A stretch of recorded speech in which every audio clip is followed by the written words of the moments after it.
When I stepped out of the cab, gripping my overnight bag in one hand and my medical file in the other, I tried to steady my breath. The world felt different since my stroke, a little muffled, a little faded, as if I'd been wrapped in gauze. Still, I told myself this was home now, or at least the closest thing to it. John met me at the door, his smile polite but hurried, and Olivia hovered behind him, arms folded, her eyes flickering to her phone. My heart fluttered with hope, searching for warmth in their welcome, but the air in the foyer felt thin, almost expectant, as if I were a guest who'd overstayed before I'd even arrived. I waited for John to lead me to a familiar room, perhaps the little den with the window that faced the maple tree, but instead he gestured toward the back hallway. "We've set you up in the garage for now, Mom. It's just temporary until we sort things out." The words landed with a dull thud. I blinked, unsure if I'd heard right, but Olivia was already opening the heavy side door, her voice brisk. "It's all ready for you.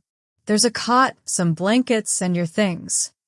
The garage smelled of motor oil and old cardboard, the kind of cold that seeps into your bones no matter how many layers you wear. I set my bag down carefully, watching dust swirl in the shaft of light from a single bulb. I tried to find comfort in the small gestures, a folded blanket, a thermos of water, but each item seemed to underscore my displacement, a silent inventory of what I no longer had. As the door closed behind me, I sat on the edge of the cot, the metal frame creaking beneath me. I listened to the muffled sounds of laughter and clinking dishes from the kitchen, so close yet impossibly far. I pressed my hands together, feeling the roughness of my skin, the ache in my joints, the quiet question rising in my chest. When did I become a problem to be managed? The first night was a study in discomfort. The cot's thin mattress offered little protection from the chill rising off the concrete floor. The blanket, though clean, was threadbare, barely holding back the cold. I pulled it tighter, curling into myself, willing my mind to drift somewhere softer, back to the days when John was a boy, when I would tuck him in and promise him safety against the dark. Now, the darkness pressed in on me, thick and unfamiliar, punctuated by the distant hum of the furnace and the occasional rattle of pipes. Sleep did not come easily. Every time I closed my eyes, I heard footsteps overhead, voices drifting through vents, the world of the house moving on without me. I wondered if Olivia would bring me a cup of tea, or if John would check in before bed, but the hours stretched empty and unbroken. The cold became a companion, a reminder of my new place in the family. Out of sight, out of mind. I tried to reason with myself, to believe John's words about this being temporary, but each minute in the garage made that promise feel more like a polite fiction. The ache in my heart was sharper than the ache in my bones. As morning crept in, gray and uncertain, I sat up and listened to the birds outside, their song muffled by the garage walls. I wrapped my arms around myself, searching for warmth, for reassurance, for any sign that I still belonged. But the silence answered me. In that stillness, I felt the first sting of betrayal. Not loud or dramatic, but quiet and persistent, like the cold that would not leave my bones. I wondered if I would ever find my way back to the warmth of family, or if I was destined to remain on the edges, a shadow in my own story, waiting for someone to remember I was there. I often find myself drifting back to the days before the stroke, before the cold garage became my temporary home. I was a court secretary for nearly 5 decades, a role that shaped my sense of self and gave my days purpose. Every morning, I'd arrive before sunrise, the courthouse still quiet, the scent of fresh paperwork mingling with the faint hum of fluorescent lights. I was known for my meticulous organization, the way I carried my satchels filled with case files, and my steady voice that commanded respect in the chambers. Those years weren't just a job. They were a testament to my dedication, my strength, and my unwavering commitment to justice and order. Raising John was both my greatest joy and my life's most demanding challenge. I remember the nights I stayed up late, balancing court schedules and his homework, making sure he had everything he needed. I sacrificed vacations, long weekends, and sometimes even sleep, all to give him a future I hoped would be brighter than my own. I can still picture his small hands reaching for mine, the way he'd look up at me with trust and expectation. I tucked him in every night, whispering promises of safety and love, hoping to shield him from the world's harshness and let him believe in kindness for as long as possible. There were so many moments of warmth. Family dinners filled with laughter, the smell of Sunday roast wafting through the house, and John's wide-eyed excitement when he learned something new. I remember the maple tree outside our old home, its leaves turning gold in the fall, a symbol of the seasons we shared and the roots we put down together. Those memories are vivid, almost tangible, a stark contrast to the cold silence of the garage where I now sit. Sometimes I close my eyes and let the memory of sunlight through the kitchen window, the sound of John's laughter, or the gentle touch of my late husband's hand fill the emptiness around me. The contrast between then and now is sharp and painful. I am no longer the woman who walked the courthouse halls with confidence. Instead, I am a shadow, tucked away in a space meant for tools and forgotten things. The loneliness is a heavy cloak pressing down on me, reminding me of what I've lost. But beneath the ache, there is a flicker of something else, an ember of resilience, a quiet strength that refuses to be extinguished. I remind myself that I did not survive all those years of hard work and sacrifice just to be erased by circumstance or by the convenience of others. I think about the knowledge I carry, the years spent understanding the law, the procedures, the power of words. It's a secret weapon, one I haven't yet fully wielded. This isn't just about survival. It's about reclaiming my dignity, my voice, and my place in the world. The garage may be cold, but my mind is sharp, and my resolve is growing stronger with each passing day. I remember the feel of the courthouse floor beneath my shoes, the echo of footsteps in the hallways, the rustle of papers as judges called for order. Those sounds are etched in my memory, a soundtrack to a life of purpose and respect. I think of the faces I helped, the cases I managed, the quiet authority I held. It was a world where I mattered, where my voice carried weight. I remember the smell of fresh ink on legal documents, the crispness of the paper as I filed each case, the way the sunlight streamed through the courthouse windows in the early morning.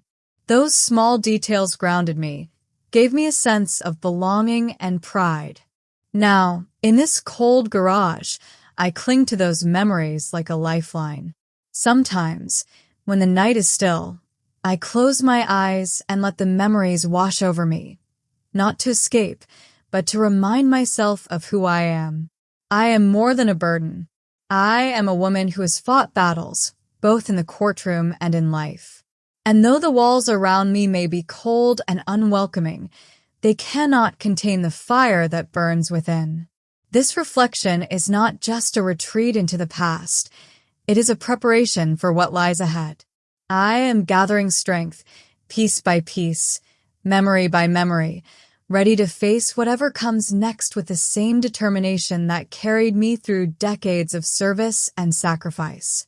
The garage may be my current reality, but it is not my final chapter. I hold on to the hope that soon I will step out of the shadows and back into the light, where I belong. Until then, I carry my past with me, a shield and a guide, reminding me that even in the darkest places, there is a spark waiting to ignite. It's strange how a house can hum with secrets, how the walls themselves seem to pulse with words not meant for you.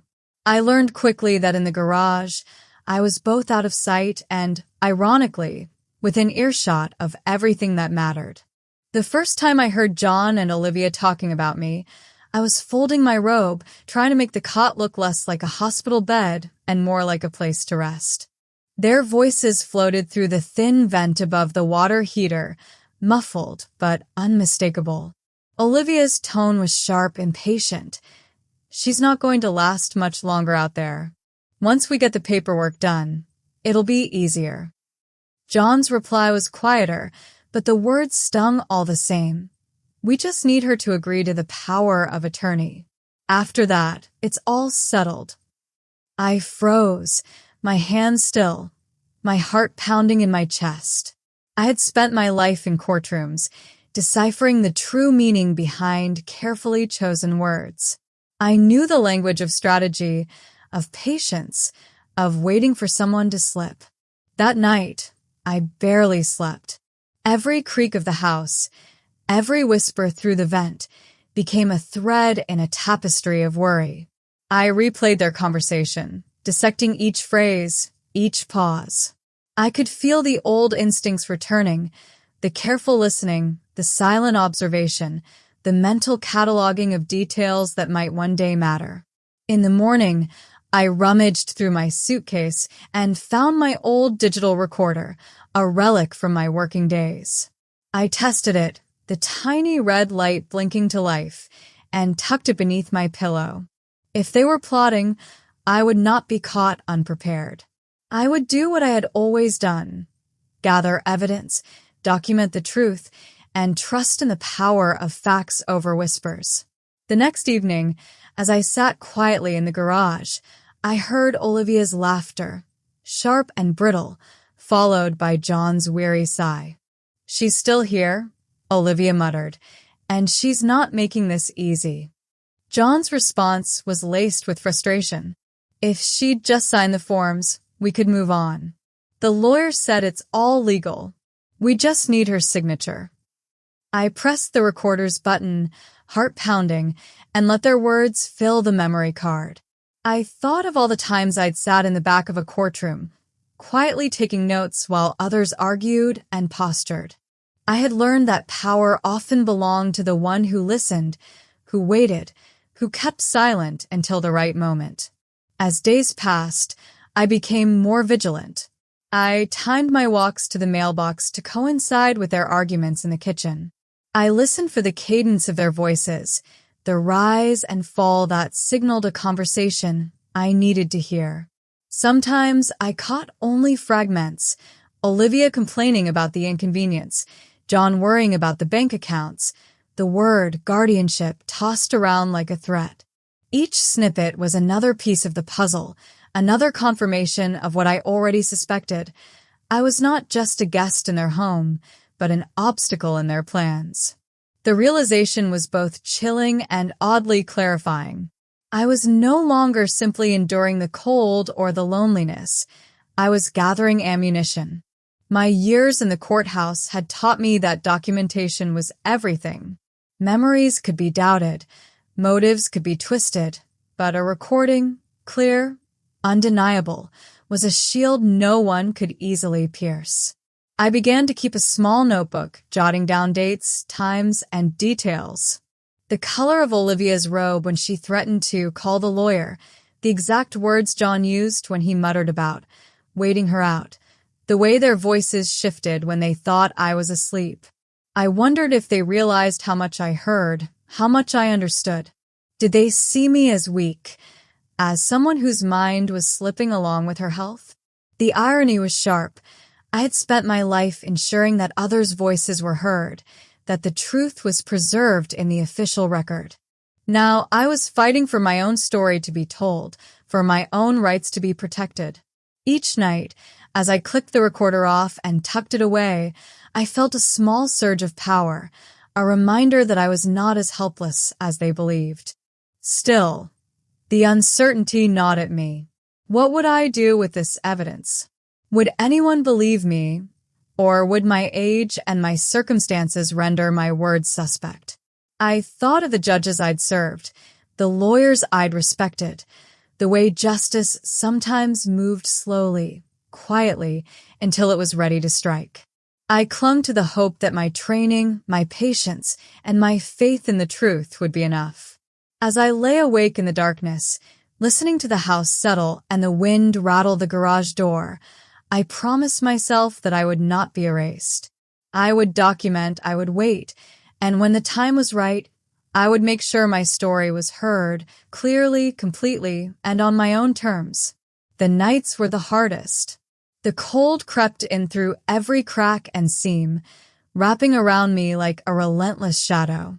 But I learned quickly that survival wasn't just about enduring the chill. It was about finding small ways to hold on to my dignity, to remind myself that I was still here, still fighting. I found an old blanket among my granddaughter's things, soft and worn with love. I wrapped it around me like armor, a shield against the cold and the loneliness.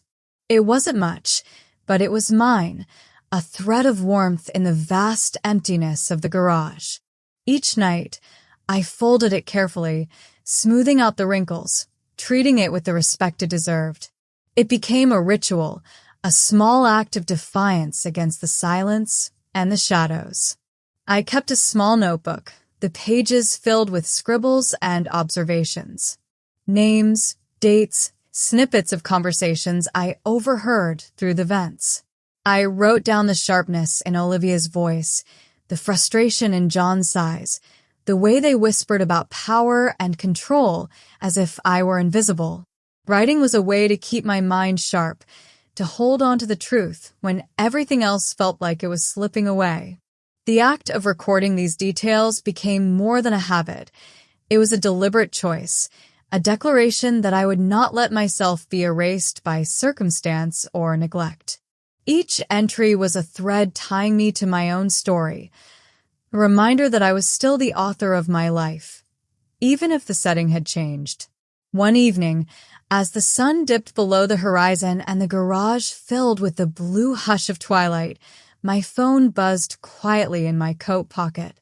It was a call from my niece in Baltimore. Her voice was soft but urgent. "Aunt Mary, how are you?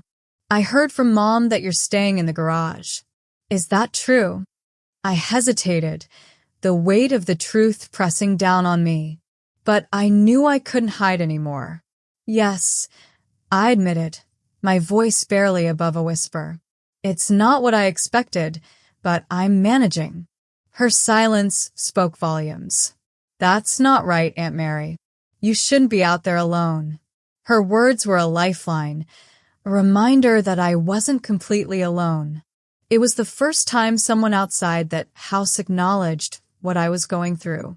It sparked a flicker of hope, a quiet promise that maybe help was on the way.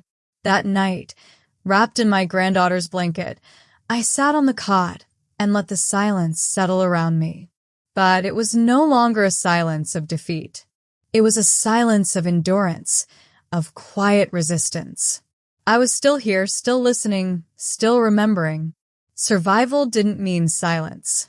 It meant holding on to my story, my truth, and waiting for the right moment to speak. I thought about the years I spent in the courthouse, the battles fought with words and evidence. I wasn't just a victim. I was a woman with a voice, with knowledge, with the power to fight back. The garage was cold, but my resolve was warming, growing stronger with each passing day. In those long, cold nights, I found strength in the smallest things. The way the blanket smelled faintly of my granddaughter's lavender soap, the softness of the fabric against my skin, the way it reminded me of love that still existed beyond these walls. I traced the worn edges with my fingers, feeling connected to a world that seemed so far away. I began to notice the rhythm of the house, the creaks and groans, the distant laughter, the muffled conversations. I learned to time my movements, to listen for the moments when voices softened or grew sharp. Each sound was a clue, a piece of the puzzle I was slowly putting together. Writing in my notebook became a lifeline. I recorded everything, the dates, the times, the exact words I heard. I wrote down the way Olivia's voice would rise when she thought I wasn't listening, The way John's sighs carried a weight of frustration and guilt. I documented the plans they whispered about, the mentions of lawyers and paperwork, the cold calculations that made my blood run cold. But writing was more than just documentation. It was a way to keep my mind engaged, to fight the creeping fog that sometimes threatened to cloud my thoughts. It was a reminder that I was still here, still sharp, still capable of understanding and acting. The call from my niece was a turning point. Her concern was a beacon in the darkness, a sign that I wasn't invisible. We talked quietly, her voice steady and kind, and I felt a flicker of hope that maybe, just maybe, I wasn't alone in this fight. That conversation gave me the courage to hold on, to keep recording, to keep writing, to keep believing that justice was possible. I realized that survival wasn't about silence or submission. It was about endurance, about quiet resistance, about holding on to the truth even when the world tried to bury it. I thought about the women I had met over the years, the ones who had suffered in silence, the ones who had been forgotten or dismissed. I wanted to be their voice, to show them that survival was possible, that dignity could be reclaimed. So I wrapped myself tighter in that blanket, sat up straighter on that cot, and made a promise to myself. I would not be broken. I would not be silenced. I would fight, not with anger or noise, but with patience, with evidence, with the quiet strength that comes from knowing your worth. The garage was cold, yes, but it was also the place where I found my resolve. It was where I learned that survival doesn't mean silence. It means remembering who you are, holding on to your story, and waiting for the moment when you can finally speak your truth and be heard. I had always believed that justice, like memory, could be quietly cultivated, nurtured in the dark until it was ready to bloom in the light. For weeks, I gathered my evidence with the same meticulous care I once used to prepare case files for the judges I served. Each recording, each note in my battered notebook became a lifeline. Still, the question haunted me. Would anyone believe me, or would my words be dismissed as the ramblings of an old woman tucked away in a garage? I knew I couldn't fight this battle alone. One evening, as the cold pressed in and the house above me fell silent, I reached for my phone and dialed a number I hadn't called in years. Frances answered on the second ring, her voice steady and warm, a balm to my frayed nerves. "Mary, I've been waiting for this call," she said, as if she'd known all along that I would need her. I told her everything, my exile to the garage, the whispered plans, the recordings. She listened without interruption, her silence filled with understanding and resolve. Frances wasted no time. "Send me everything," she instructed, and I did, my hands trembling as I attached the files and pressed send. Within the hour, she called back, her tone brisk and businesslike. "You have a case, Mary. A strong one. But we need to move quickly." She explained the steps, an emergency injunction to protect me from further harm, a restraining order to keep John and Olivia from manipulating my finances or pressuring me for signatures, and a motion to freeze my assets until the court could review the evidence. Hearing her lay out the plan, I felt the old sense of purpose return, the calm clarity that had carried me through years of legal storms. I was not powerless. I was not alone. But Frances knew we needed more than just legal filings. We needed weight. That's when she suggested reaching out to Judge Benton, a retired jurist I'd worked with for decades, a man who knew both the law and my character. Calling him felt like stepping back into another life, but when he answered, his voice was as measured and kind as I remembered. "Mary," he said, "tell me what happened." I did, recounting every detail, every indignity, every calculated word I'd captured on tape. He listened, then assured me, "You did the right thing. I'll review your petition myself and make sure it gets the attention it deserves." His words were a lifeline, anchoring me to the world of reason and justice I'd always believed in. The next 24 hours passed in a blur of phone calls, emails, and legal documents.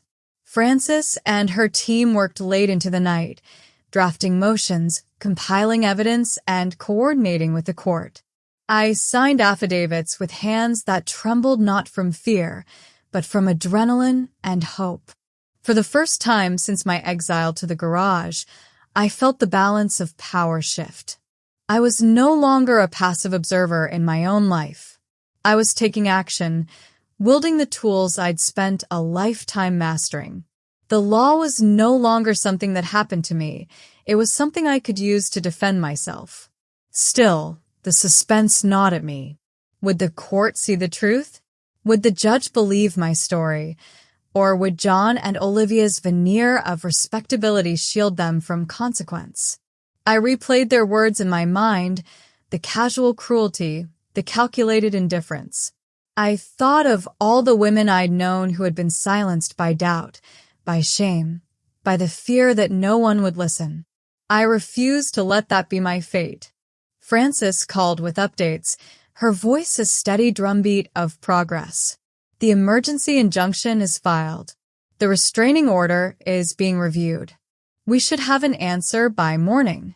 I barely slept, pacing the small rectangle of space in the garage, rehearsing what I would say if given the chance. At dawn, my phone buzzed with a message from Frances. Order granted. Enforcement within 12 hours. Relief washed over me, fierce and unexpected. I sat on the cot, wrapped in my granddaughter's blanket, and let myself breathe for the first time in weeks. But there was still one more step, the confrontation I had both dreaded and anticipated. I dressed with care, choosing the navy coat I'd saved for special occasions, brushed my hair until it shone, and tucked the sealed envelope of legal documents under my arm. My hands were steady now, my resolve sharpened by the knowledge that I was not just defending myself, but standing up for every woman who had ever been pushed aside. The house was quiet when I entered the kitchen. John was at the counter, pouring coffee, his back to me. Olivia sat at the table, scrolling through her phone, her expression bored and distracted. I placed the envelope on the table, sliding it across the surface with deliberate calm. "What's this?" John asked, his tone dismissive. "Read it," I replied, my voice steady. He tore open the envelope, eyes scanning the first page, then the second. I watched the color drain from his face as he realized what it meant. Olivia looked up, confusion turning to anger. "You can't be serious," she spat. But before I could answer, the doorbell rang. Frances, accompanied by a court officer, stood on the porch, official papers in hand. The next moments passed in a blur of voices and movement. The officer explained the terms of the order, the restrictions, the consequences for noncompliance. Frances stood beside me, her presence a silent shield. John protested, Olivia shouted, but the law was on my side now. I felt the weight of years lift from my shoulders, replaced by a fierce, quiet pride. For so long, I had been afraid to speak, afraid to disrupt the fragile peace of family. But now, with the full force of justice behind me, I stood tall. I was not just a mother, not just a burden. I was a woman who had fought for her dignity and won. As John and Olivia gathered their things, their anger and disbelief echoing through the house, I allowed myself a moment of catharsis. I thought of all the sacrifices I had made, all the nights spent worrying, all the times I had chosen silence over conflict. In that moment, I knew I had done the right thing, not just for myself, but for every woman who had ever been told to be quiet, to endure, to disappear. I looked at Frances, at the officer, at the sunlight streaming through the kitchen window, and felt something I hadn't felt in a long time. Hope. The tables had turned, and for the first time in a long time, I was exactly where I belonged, at the center of my own story, holding the pen, ready to write the next chapter. The morning light filtered softly through the kitchen window as I stood there, the envelope of legal documents still warm in my hands. A calmness settled over me, a quiet dignity that had been absent for far too long. This was the moment I had prepared for, the moment when silence would be broken and truth would be heard. John and Olivia were there, their faces a mixture of disbelief and anger, but I stood steady, grounded by the knowledge that the law was on my side. I placed the envelope on the table with deliberate care, sliding it across the surface so they couldn't ignore it. John's eyes flicked up, confusion knitting his brow. "What's this?" he asked, his voice tight. "Read it," I said, my voice steady but firm. He tore open the envelope, his eyes scanning the pages quickly. I watched as the color drained from his face, the shock settling in. Olivia's expression shifted from boredom to fury, her fingers tightening around her phone. "You can't be serious," Olivia spat, her voice sharp and trembling with disbelief. Before I could respond, the doorbell rang. I didn't flinch. Francis, my lawyer, appeared in the doorway, followed by a court officer holding official papers. The weight of their presence filled the room, a tangible reminder that justice was no longer just a hope but a reality. The officer spoke clearly, outlining the terms of the restraining order and the emergency injunction. John and Olivia listened, their protests falling on deaf ears. The law was the protector now, and it was unwavering.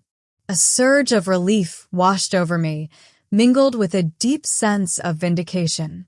For so long, I had been pushed aside, silenced, and dismissed. But now, standing in that kitchen, I was seen. I was heard. I was respected. The news spread quickly. Local reporters caught wind of the story, drawn by the stark contrast between the cold garage exile and the courtroom victory. Headlines splashed across newspapers and websites. Elder abuse case ends in victory. Mother reclaims dignity after family betrayal. Community members reached out, offering support and sharing their own stories of quiet suffering. I was no longer alone in my fight. I had become a symbol of resilience and justice. John and Olivia's carefully constructed facade began to crumble. The church they attended held a private meeting, and John was quietly removed from his leadership position. The community's trust, once his shield, was stripped away. But the real unraveling came with the state investigation. The Department of Aging launched a thorough review, examining the evidence I had provided. Olivia's parental rights were suspended pending further evaluation, a consequence of the cruelty she had shown. I didn't watch the courtroom drama unfold. I didn't need to. Frances called me afterward, her voice steady and reassuring. "It's done," she said simply. "Justice has been served." There was no triumph in my heart, no gloating or bitterness. Instead, there was peace, a quiet acknowledgement that the cost of justice is high, but necessary. I had fought not just for myself, but for every elder who had been silenced and forgotten. As the days passed, I found myself reflecting on the journey. The cold nights in the garage, the whispered conversations, the recordings, all had led to this moment. I had reclaimed my place, not through anger, but through patience, evidence, and the unwavering belief in the law. I began to understand that justice is not always loud. Sometimes it is a whisper, a shadow, a quiet force that moves steadily until it can no longer be ignored. And when it speaks, it carries the weight of truth and the power to heal. The kitchen, once a place of exclusion, became a symbol of my resilience. Sitting at the table, wrapped in the warmth of my granddaughter's blanket, I felt a profound gratitude, not just for the victory, but for the strength I had found within myself. I knew the road ahead would not be easy. Healing takes time, and the scars of betrayal run deep. But I was ready to face whatever came next, armed with the knowledge that I had stood up, spoken out, and reclaimed my dignity. This was not just my story. It was the story of countless others who had been pushed to the margins, told to be quiet, to endure, to disappear. And it was a reminder that even in the darkest places, justice can find a way to shine. I looked out the window at the world beyond, the sunlight casting long shadows across the floor. For the first time in a long time, I felt hopeful. The light was breaking through, and with it, a new chapter was beginning. I was no longer a victim. I was a survivor. And in that survival, I had found my voice, my power, and my peace. Thank you for walking this path with me. Thank you for listening. And remember, no matter how quiet the fight, justice will find its voice. This moment, this victory, is not just mine. It belongs to every silent voice, every hidden story, every quiet battle fought in the shadows. We are seen, we are heard, and we will not be forgotten. Moving into my new apartment felt like stepping into a different life, one I wasn't sure I deserved but desperately needed. My granddaughter helped me unpack, her gentle laughter filling the small rooms as she arranged my books and set my favorite mug by the window. The space was modest, just 2 rooms and a tiny kitchen, but it was mine. No one told me where to sleep or when to speak. For the first time in months, I felt the weight of other people's expectations lift from my shoulders, replaced by a quiet sense of freedom. I stood by the window, watching sunlight spill across the floor, and let myself believe that healing was possible, even after so much loss. The days that followed were filled with small rituals that stitched my life back together. I wrote letters every morning, my pen gliding across the paper as I reached out to old friends, to women who had written to me after hearing my story, to strangers who needed to know they weren't alone. Each letter was a thread connecting me to a wider world, a reminder that my voice still mattered. I found comfort in these exchanges, in the honesty and vulnerability that passed between us. It was as if, by sharing my truth, I was helping others find theirs. I began volunteering with a local group, Justice in Silence, a small but determined organization dedicated to supporting elders who felt invisible or unheard. I listened to stories that echoed my own, stories of quiet suffering, of dignity lost and reclaimed, of families fractured and rebuilt. In those moments, I realized that my pain had a purpose. I could use what I had endured to empower others, to remind them that resistance doesn't always roar. Sometimes it whispers, sometimes it sits quietly in a folding chair, waiting for the right moment to stand up and be counted. Community found me in unexpected ways. Neighbors stopped by with casseroles and kind words. A group of women from the courthouse invited me for tea, their faces familiar and welcoming. We shared laughter and memories, and I felt the old warmth return, the sense of belonging I thought I'd lost forever. I realized that dignity isn't something granted by others. It's something you claim for yourself, day by day, act by act. In that small apartment, I learned to trust my own company again, to find peace in solitude and strength in connection. Memory became my anchor, not as a weight dragging me back, but as a guide showing me forward. I understood now that truth, once spoken, cannot be silenced.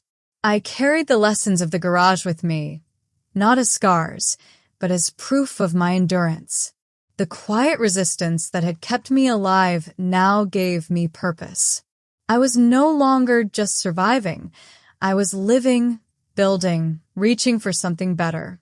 As I sat by the window each evening, watching the sky change colors, I felt hope settle in beside me. Not the wild, desperate hope of escape, but the steady, gentle hope of new beginnings. I knew the world could be harsh, that betrayal could come from those closest to us, But I also knew that healing was possible, that community could be rebuilt, and that purpose could be found even in the aftermath of heartbreak. This was my new life, a life shaped by truth, memory, and the quiet power of never giving up. If you've listened this far, I want you to know you're not alone.